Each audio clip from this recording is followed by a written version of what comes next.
When medium mode starts, you see a classroom in the background or runner at the bottom of the screen. Here at the top, you see the game bar. The button sends you back to the least medium levels. The heart shows your lives.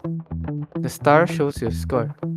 Below the game bar, you see the question box. This is where the math questions appear. Your job is to look at the questions and figure out the correct answer as fast as you can.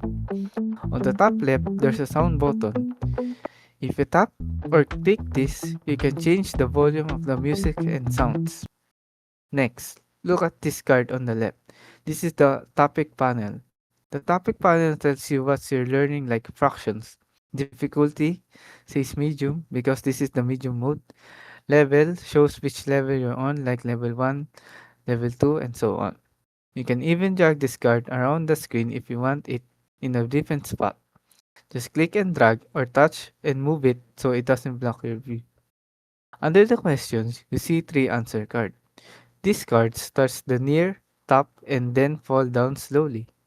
Each card has a different answer. Only one of them is correct. At the bottom, you see a runner. You control this runner to stand under the correct falling answer. To move the runner, use the left arrow key or A key to move left. Use the right arrow key or D key to move right on your keyboard. On the right side, you see a hint strip with a light bulb. Sometimes, this will give you clues or reminders about the topic. You can also drag this hint box around so it doesn't cover anything. If your runner is standing under the correct answer, when the card reaches the bottom, the card will glow green and your score will goes up. But if you get the wrong answer, the card will go red and you lose one heart.